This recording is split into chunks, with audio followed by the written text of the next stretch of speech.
In history, there's a theory known as Jester's privilege. This is the idea that the king's jester is to be a fool that makes people laugh, and because of this, no one will take him seriously.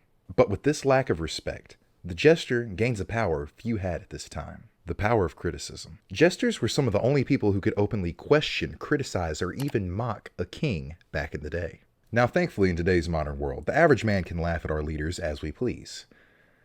Unless you're in Britain. And hey, there's plenty to laugh at currently. But it seems like it may be possible for one to take their jester's privilege too far. And when that happens, maybe the consequences could be fatal. Hi, I'm Crate13.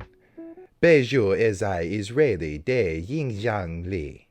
Today we're talking about the life and tragic death of comedian Trevor Moore, and how there may be more to his death than it seems. But first, we gotta know who he was. Trevor Moore was born in New Jersey in 1980 to a pair of parents who were extremely successful Christian music artists.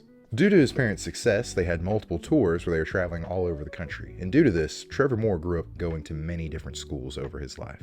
But that didn't stop him from pursuing his passions. At the age of 14, he became the youngest published cartoon artist in all of America. And by 16, he was regularly publishing cartoons in the newspapers of Charlottesville, Virginia.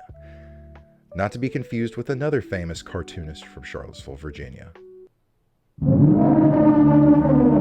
Moore would enroll at VCU with the intent of earning a broadcasting major due to his interests in journalism and political science, which his interest in politics would go on to be a very big deal later. While he was here, he would start his first Trevor Moore show.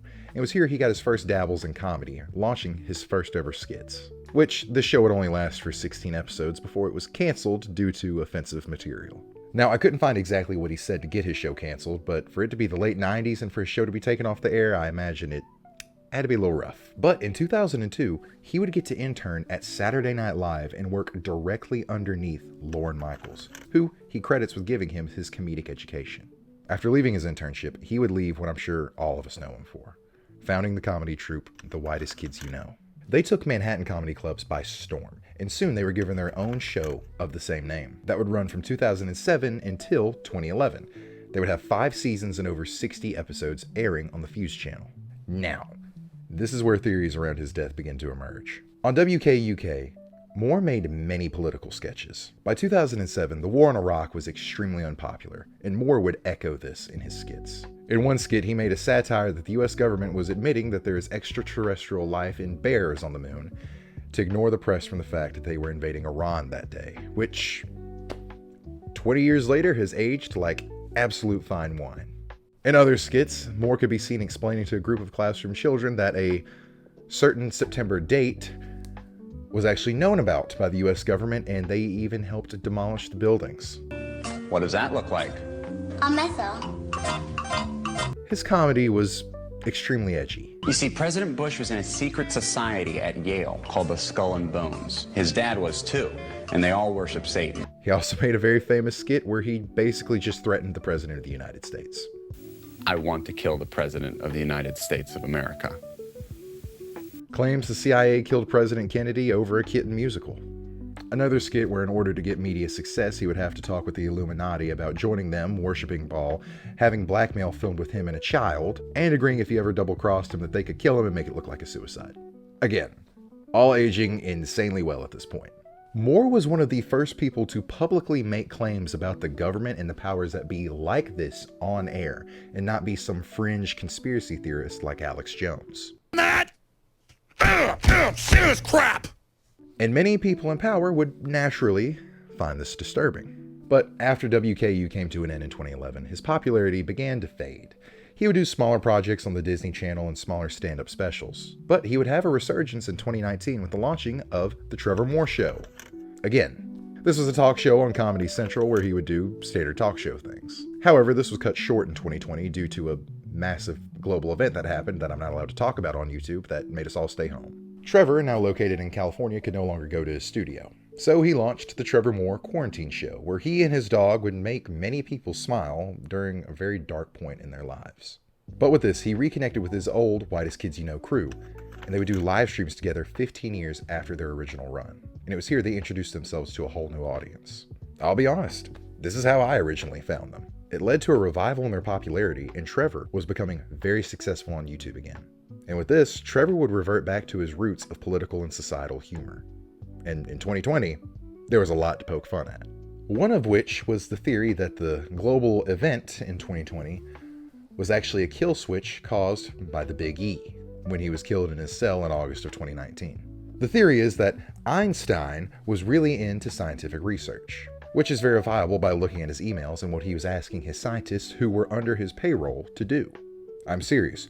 Go read them when you get a chance. They are completely insane. Anyways, the theory goes that he had his researchers develop a certain unnamed pathogen, and maybe once a month he would go in, type in a password, and the virus would be contained. But if he ever was eliminated and missed a check-in, then the virus would be released and go global, being an effective kill switch to protect himself. So, the Big E dies on August 10th, 2019, and he misses his first check-in sometime in late September. The disease starts spreading in China, and symptoms start showing up 2 to 3 weeks later in October. And by January, it's global. Again, it is 100% a theory and has no evidence to back it up. But Trevor Moore mentioned this on his show with his friends and discussed this theory. And he went on for a little while, until he fell off his balcony and died. Trevor was 41 years old and in good health. The autopsy done on him claimed that he had a blood alcohol content consistent with someone who's extremely intoxicated. Couple that with the fact that he was 6'6". Get this man off the comedy show and put him on the court! Sorry. Anyways, being tall and drunk and paired with balconies is never a good idea. So it is assumed sometime in the early morning of August 7th around 2 a.m., Moore was intoxicated, hanging out on his balcony, and slipped, falling to his death. Which is 100% plausible. But also, falling off a balcony is a very easy way to cover up a murder. Thankfully, there was cameras in and around the entire property that saw everything. But the LAPD will not release it to the public. The internet ran with the theory that federal agents eliminated Trevor for the jokes that he made. I mean, he did literally make a song calling for the violent revolution of the American people against the government, so I can see why people think that. And also, it's important to mention that the initial autopsy was inconclusive. It took them 3 months to come to the conclusion that he died of blunt force trauma. His wife, sadly, was the person to find him, and I don't think some deep state assassin would be able to sneak into the house, quietly eliminate him to the point where she didn't hear a struggle at all, stage him falling out of the window, and escape without her even seeing him or him having to eliminate her at the same time. Plus, Trevor did have a history of jumping off of balconies, which he would recount in previous interviews. But in all honesty, I actually believe the official story on this one after doing all the research that I did. But I do think darker forces at play have used this horrible tragedy to their own advantage. I think the idea of them eliminating Trevor helps intimidate other artists from making as brazen jokes as he did. Fellow Whitest Kid U Know troupe member Zach Kreger would actually go on to write the movie Weapons in memorial to Trevor. He did this as a way to grieve over the loss of his friend, and each character in the movie represents a different stage of grief that he was in at the loss of his friend, which I did not know before writing this. And Weapons is a great movie. Go watch it. Trevor Moore was a comic pioneer who would be one of the first people to popularize short, fast-paced skits that could be posted on the internet. His legacy will remain forever as that, and someone who unapologetically told the truth and criticized those who needed it, regardless if it was safe for him to do it or not. Well, guys, that was actually a pretty sad one to do, because I love Whitest Kids U Know, and to learn that Trevor Moore was also a father, which I didn't know before this, was even worse. But on the other hand, for my research, I watch a lot of Whitest Kids U Know, so that part was fun in the research process. Also, there's a good chance this is my last video recorded in this room, which it's crazy because I've filmed over 50 videos in this room and it's bittersweet, but the next Crate 13 room is going to be even better. I can promise you that. But if you want to help the channel out during this transitory phase, join the channel. If you join DEF CON 2, you get your name featured right here, like all these lovely people do every video. I also got new merch designs that'll be dropping soon, so if you want to get something like this, go ahead and support the channel that way. But other than that, guys, I hope you enjoyed whatever food you decided to eat or whatever poop you decided to poop when you sat down to watch this video. I'm Crate 13, and I hope you have a blessed day.